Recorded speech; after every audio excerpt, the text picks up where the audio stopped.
what I want to do is, as we want to talk about the future of telecoms, I want to use we all know, you have heard numerous presentations on where the future is, what opportunities exist for telecom operators. So I thought maybe let me use a different perspective. Let me use a framework, what I call as innovate to zero, and try and understand through that framework, what is the future of telecommunications? What opportunities exist for companies to participate and contribute, right? We are going to have a very tough situation with adverse environmental impact. So he distilled that presentation into specific action items that we can take to work towards innovate to zero carbon emission. One of the most popular TED Talks, and it inspired lots of people. I encourage you to go and watch it. So I said, okay, let's use that same framework, and we can use that as a framework to think about innovation. Think about innovation in our business area, right? So this is nothing new. Innovate to zero has been there for a very, very long time. Right? The most common example of innovate to zero, I think, is Coke Zero, right? Get the taste of Coke and zero sugar. Multi-billion-dollar industry. Right? We have innovate to zero. In India, Bollywood is very popular. So we have one of our favorite actresses, Kareena Kapoor, zero size. Innovate to zero size. We have, the Japanese innovated to zero wait times in the supply chain, and they did it successfully. Zero defects in manufacturing. That is something that they invented, right? And I think we're going to continue to see, there are several aspects of that innovation to zero. So you take a look at, let's look at the IT industry that has existed over the last several years, and let's look at the journey of the IT industry over the last maybe 40 years or so. Right? In the first wave of the IT industry transformation, it was about automation. Let's automate processes, let's have information, and through that information we run our businesses better.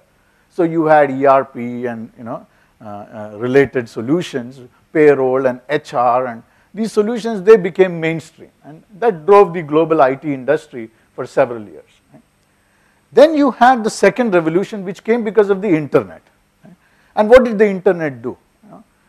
It brought forward a completely new set of capabilities. It transformed market. Let's try and understand the impact of internet on innovate to zero. Wikipedia was the first one, innovate to zero pricing for encyclopedia. Right? So you got encyclopedia for free. Then it became music. The internet enabled zero pricing for music. Now nobody, I think in Malaysia at least, ever buys a single ringgit worth of music. We get it for free, right? And the same is applied to pretty much information services industry. The entire publishing industry has gone through a major transformation because people don't buy newspapers and content. We've seen major publishing companies go through that. So for the last 10, 15 years, we saw the innovate to zero have a huge impact driven by the internet. Now we are entering another leg, another leg driven by the Internet of Things, because now it is not just limited to the internet. That power of innovate to zero, which was limited to publishing and information, is now coming in to the physical world, because the physical world is getting connected to the internet, right? And it is driving a huge transformation. Now let me use the example of a few industries to tell you how this innovate to zero is working in certain industries, right? And no conversation these days in the disruption economy is complete without the discussion of Uber. And we all understand the impact of Uber. This morning I took a Uber taxi ride black, luxury car, 23 ringgit from Mount Kiara to this place. And I didn't have to pay cash, completely deducted, expenses going. It's beautiful, such an efficient form of service. Right? Now what is Uber really doing? Let me give you some insights into what Uber is doing. Firstly, Uber is valued at $40 billion US, a company which is less than 5 years old. $40 billion US. What are they doing? They are completely attacking the existing marketplace itself. In the city of San Francisco, the total taxi revenues today is about $140 million US. Guess what is the revenues for Uber in San Francisco? Can anybody tell me other than the Oracle guys? Because they've heard me before. What is the revenues for Uber in the city of San Francisco? Total taxi revenues Traditional taxi revenues is 140 million. Make a guess, what is there to lose? 50 million, right? Sorry, you said 50, okay. Anyone else? This is 500 million. Uber is 3 times. They have completely grown the marketplace. Traditional taxi companies drivers are only 1,800. Uber has 11,000 drivers. They have expanded the market because technology has enabled them to expand the market. What have they done? They brought the pricing down because they are releasing existing capacity in the marketplace. 11,000 drivers who are driving on an average 34 hours a week are beginning to contribute to make taxi rides more efficient and effective. We are in the sharing economy. Right? It is going to go even further. Uber is working towards reducing the cost of taxi ride even further. You will have share and Uber. Right? If you are going in one direction, you can pick up people. And there is driver rating, there is passenger rating. Right? So you can see we are innovating to zero transportation costs. We are innovating to zero traffic costs as well, over the next 5-7 years. So you can see how when the physical world connects to the internet, and this is just the beginning, the car is still not connected to the internet. It is only the driver is connected to the internet. Imagine when the thousands of sensors in the car get connected to the internet. We'll further exploit so many unknown capabilities that reside in the car, right? We'll drive a new revolution. Education. Companies like Coursera are beginning to offer the world's best education for free. Right? Today, completion rates are poor, but you have access to the best education in the world. And as we learn how to optimize it to drive education systems better, peer ratings will get better than professor-driven ratings. Because who is a professor to decide how good or bad the student is? It's the peers who decide. Take the case of art or science. The students collectively can decide who is better. Right? Let's take the case of energy. Just about 2 weeks ago, Tesla, many of you know Tesla is an electric vehicle company. They made a major announcement. They said our core competency is battery. Core competency is battery technology. They released Tesla battery for $3,500 with 10 kilowatt hour capacity. They are giving you a 10-year warranty, 10-year warranty on the battery. Right? What are they trying to tell you? They are saying and they have partnered with solar PV manufacturers. You can put solar PV cells on top of your house. You can harvest solar energy. Solar PV technology, they come with 25-year warranty, typically. So you buy it for 25 years, you are covered. You harness solar energy, your battery is covered for 10 years. Right? You pretty much are not going to go to the grid anymore. Or even if you go to the grid, it is more for sharing. What is going to happen to the utility companies? Right? They're going to be in deep trouble as this battery technology evolves, because the invention from Tesla is not the battery. The batteries have been there, but they made it modular and stackable so that you can connect multiple batteries and you can create an ecosystem and you can share it. Right? And this is just the beginning of what we are seeing in the energy space. Right? So as I think about the communication industry, I am reminded of one of the favorite novels I've read when I was young. It was from Charles Dickens. It says Tale of Two Cities. Does anybody remember the opening lines of that novel? I think it's a very famous one. I'll never forget it. Let me read it out to you. I wrote it down. It says, it is the best of times, it is the worst of times. It was the age of wisdom, it was the age of foolishness. It was the epoch of belief, it was the epoch of incredulity. It was the season of light, it was the season of darkness. It was the spring of hope, it was the winter of despair. We had everything before us, we have nothing before us. In short, this period was far like the present period. Right? And you look at the communications industry, it's exactly that, isn't it? You have everything in front of you. You have less than 10 billion connections on the internet today. That is going to move to 100 billion. So unbelievable opportunity, unbelievable opportunity. Right? So it's a great time. At the same time, we are super concerned whether we have. So just like in the Tale of Two Cities, it was talking about London and Paris, and it was one set of people who were worried about the new people taking charge and the new administration and the hope that it was giving. The existing set of people were very, very concerned is to their role in this new emerging order, right? And that's precisely the challenge in the communications industry that we face.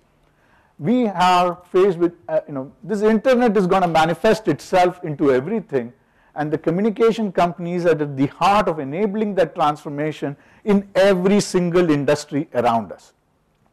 But how do we participate in it? What is our role in it? So I think as I look at it, the future, there are some clear opportunities. Number one is in building a great infrastructure. Just building an unbelievably good infrastructure alone will ensure that you have, you will stay in business, because as you can see, transportation is going to depend on it, right? And there are several examples of companies who have done and differentiated that extremely well. I'd like to talk about Telstra, right? Telstra's market cap, Telstra is a mature operator, 2009, operating in a mature market. You have somebody like, David Thodey took charge of Telstra. In 5 years, he doubled the market capitalization of Telstra. Right? They differentiated and became a very good player by investing in the network, in customer experience, end to end. Right? Just by sheer investments in the network, you can see they're far ahead of competition now. A mature monopoly operator has differentiated and become. And we see the same example in Japan, where SoftBank and others have invested, and their core focus is we build a great infrastructure, and we'll continue to participate in it. Right? The second opportunity is that with, let's say, big data. Let me give you a story on big data and the power of big data. Right? Let's go back in the year 1999. Today, Amazon is the world's #1 e-tailer, right? One of the biggest e-commerce companies in the world. In 1999, Amazon patented a technology. It was called one-click. I don't know how many of you have done shopping on Amazon. It's super easy to buy. It just needs one click, just one click. So much so that companies like Apple and others had to patent that technology from Amazon. They just simplified the process of buying, that pre-fill in the address. There's no rocket science involved, and they patented that technology. Even Barnes and Noble got into a legal dispute and had to settle with Amazon and pay that money. Right? Now Amazon did something. Why am I telling you this? Because they had the foresight of simplifying and making that customer experience great. Right? And what did they do now is, in Jan 2014, they filed another patent. They call it predictive shipping patent. Right? Similarly, what they are saying is we are now able to predict what customers are going to buy. We are going to ship goods to you even before you buy them. Right? Now, it may not reach your house, but it will reach pretty close by, because now they're giving the power of delivering goods to you so that you get instant gratification. They can deliver it to you in an hour.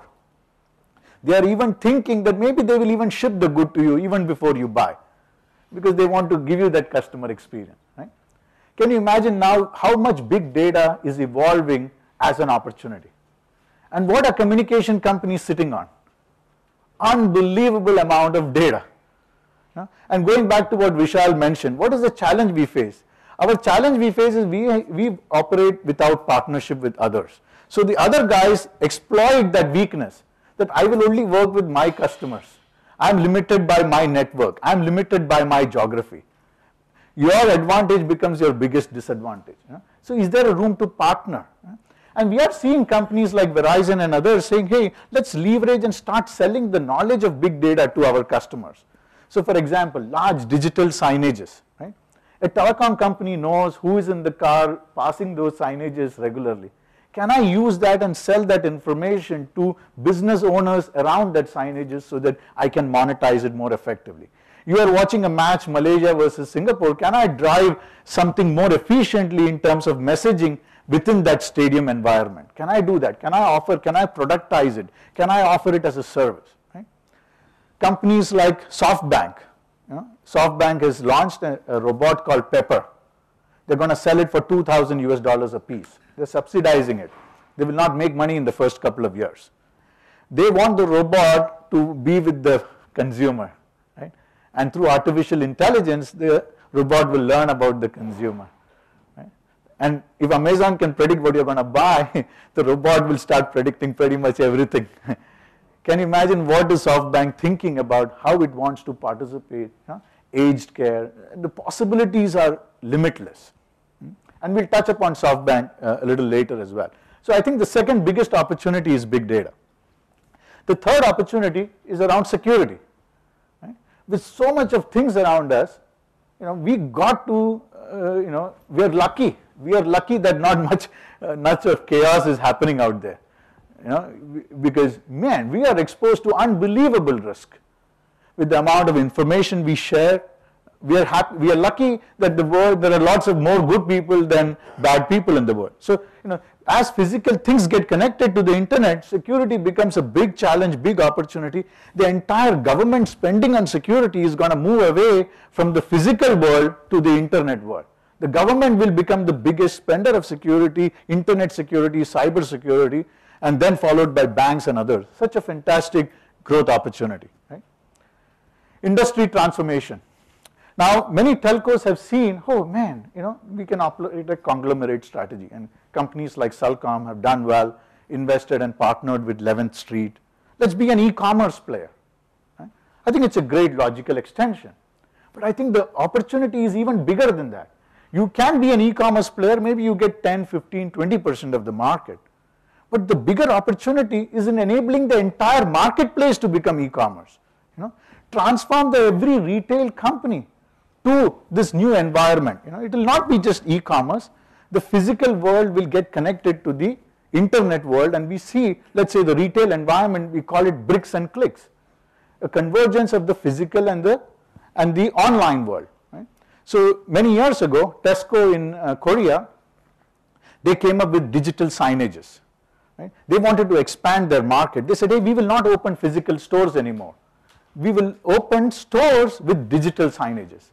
And they put supermarket kind of digital stores outside subway stations and bus stations. So it is like you are standing and waiting for the bus, and you are shopping your, buying your groceries. And you continue the shopping experience in your mobile phone, and the goods get delivered home. This is just the beginning, right? Because with technologies like Microsoft Connect, what stops you from bringing that entire thing inside the house? You can do the entire shopping inside your house by flipping and checking and looking at tailor-made clothes, and that experience will go on, it will change. So such a great opportunity to take the entire existing marketplace of retail and helping them transform into the new era. Same thing in healthcare. In healthcare, traditionally you fell ill, you went to the hospital. It is changing. It is patient-centered healthcare. So much of technology is in enabling it. So the mix of revenues for the telecom companies are going to change. Right? I remember in 1999, I first moved to Singapore. I remember looking at the balance sheet of Singtel. Singtel's business in Singapore was 4.9 billion Sing dollars. Yeah? And EBITDA margin was 52%. This is only the Singapore business. Mobile revenues were 850 million in those days. Today, Singtel revenues in Singapore is 6 billion, about 6.5 billion approximately. The CAGR in 16 years is 2%, only 2%. EBITDA margin gone down from 52 to 32%. The EBITDA dollar revenues in 1999 was about 2.8 billion odd. Today it is 2.2 billion. Right? Now, fortunately, they have expanded, they have done other things. But the reality is, within the market space, they haven't grown. Right? Now, what will be the mix of telecom companies' revenue? So the mobile revenues have grown dramatically. Right? So as we look 5 years or 10 years into the future, I think big data should be a big part of the revenue stream. This will be your new business areas. Your balance sheet will have to report businesses in this manner rather than voice and data. Because what have we done? We have innovated to zero revenues for SMS now. WhatsApp has already done it. They've also now innovated to zero voice. Right? The next thing, what will they do? Innovate to zero data also. Right? Because if Uber can do it, what stops zero data from happening? Because companies like Google and others are saying, maybe, we should give data for free. Because we have so much information, we can do other things with that. Right? So I think the question comes down to, what is the mission statement of your company? What is the vision of your company? How do you capture that? Because that determines what role you want to play. Do you want to play an infrastructure player, or do you want to be an IT player, do you want to be a business solutions provider? And that gives, so I want to talk about an example of a company which has really inspired me in terms of how they define their vision, right? And that company is SoftBank, right? So SoftBank completed 30-year anniversary in 2010. And in 2010 they said we need to come up with our next 30-year vision. 30-year vision, right? So he announced some contest, he got feedback from people. What should be the vision for SoftBank for the next 30 years? And including that, he's also come up with the 300-year vision as well. 300-year vision for SoftBank as a company. You should go and read their annual report. Right? And what I really was, their purpose, they defined their purpose for next 30 years. The purpose of their business, they defined it. We are an internet company. Yeah? We are not a data or voice or telecoms company. We are an internet company. We are in the business of information revolution. And our business is happiness for everyone. It is not connectivity, they have gone the next level. How do we deliver happiness? Our job as a company is to alleviate, this is what he says in his opening statement in the annual report, is to alleviate sadness and to increase happiness for the world. And we want to be the world's largest corporate which will do this job of bringing happiness. Right? Now when you define a purpose like that, I can tell you it guarantees you existence for the next 500 years. Right? And that is why if you look at Japanese companies, the oldest companies in the world are Japanese companies. Sumitomo, these are hundreds of years old because they find the purpose and define the purpose very, very well, and they drive their business through that purpose. Right? So how does it link back to customer experience? Ultimately all of this has to come down to the topic of discussion for today. Right? So I should also share some examples of how people are taking that and influencing and driving a new kind of customer experience. Since I'm in Malaysia, I should talk about other countries, otherwise I would have talked about Malaysia. But I think Telstra has done a great job at transforming their customer experience. Clearly they invested heavily, and they learned from other industries. They are not saying they innovated everything. They have done very, very simple things. Firstly, they invested heavily in the network. Their network is far superior to their competitors. Competitors are catching up, but it is very clear even to the consumer that there is a differentiation. And that has helped them, achieve good results on their balance sheet. Number two, they made customer experience as their core differentiating thing. They talk about it in every meeting, in their annual reports. Those are measurements that the entire leadership team is gauged by. Right? So here are a few things they did. I read their annual report. They did 1 million thanks. They called 1 million, they have a customer base of 18 million. They called 1 million of the customers and just said thank you. Thank you for being our customer. Is there something we can do for you? Right? Proactively. I think we seldom do these kind of things. Right? Second, they have a digital first policy. That means because if I am saying the world is moving to a digital economy, I as a company should be a digital economy company as well. Everything I do, I should try and make it digital first. Everything I do, can I make my entire online site that people need not come to the physical store? They should be able to buy in my store. I'm sad to say I tried to buy on the store since in Malaysia. It's very difficult. I even want to sign up and buy a new iPhone 6. I can tell you it is very difficult. Shops are closed on public holidays and weekends. This is a reality in this country. I cannot buy a phone for the last 8 weeks because weekends and public holidays I don't want to go and queue up to buy a phone. I would rather spend time with my family, right? So they have a digital first policy. 46% of their service transactions are done online. They moved it from 41% to 46%. Great indicator to drive the business and measure the success. They opened a flagship store. They saw, hey, Apple makes highest revenue per square feet in the world. Can we learn something from them? They just took it, copied it, and they opened a flagship store in Sydney, and it has had some good success. It is communicating a new buzz about the company. Right? What they also did was all their agents now have personalized mobile phones. Now we call and we talk to an agent. Next time you call, you go to somebody else. So now you like an agent, he can give you his number, you can call that agent back. and they realize that most of the times that you call are for when you change your house. That's when you have a problem. So for that they can set up a special team and proactively help you, and the agent will call you and manage that entire process of transfer, enhancing and taking customer experience to the next level. Right? So that is about Telstra. So I hope I've set the context for today's conversation. Pretty much comes to my end of my presentation. The final thing I want to say is from the last line of that same novel from Charles Dickens, which is, he says in the last line, it is a far better thing that I do than I have ever done. It is a far better rest that I go to than I have ever known. So good thing is, I think we can make that transformation. We have that opportunity ahead of us to make that possible. Just the customer experience bit, right? Today globally, the customer contact center outsourcing industry is worth $50 billion US. 50 billion. It's predominantly voice today. Right? Contact centers is predominantly voice. That entire thing is going to change. Integrated through big data, social applications. People are not even saying internet first, they're saying social first. Right?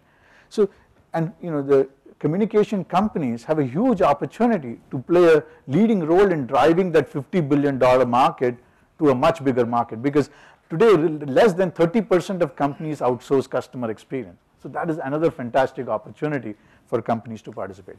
So thank you very much. I hope I have set the stage for some great conversations that will follow for the rest of today. Thank you. Thank you, Ajay.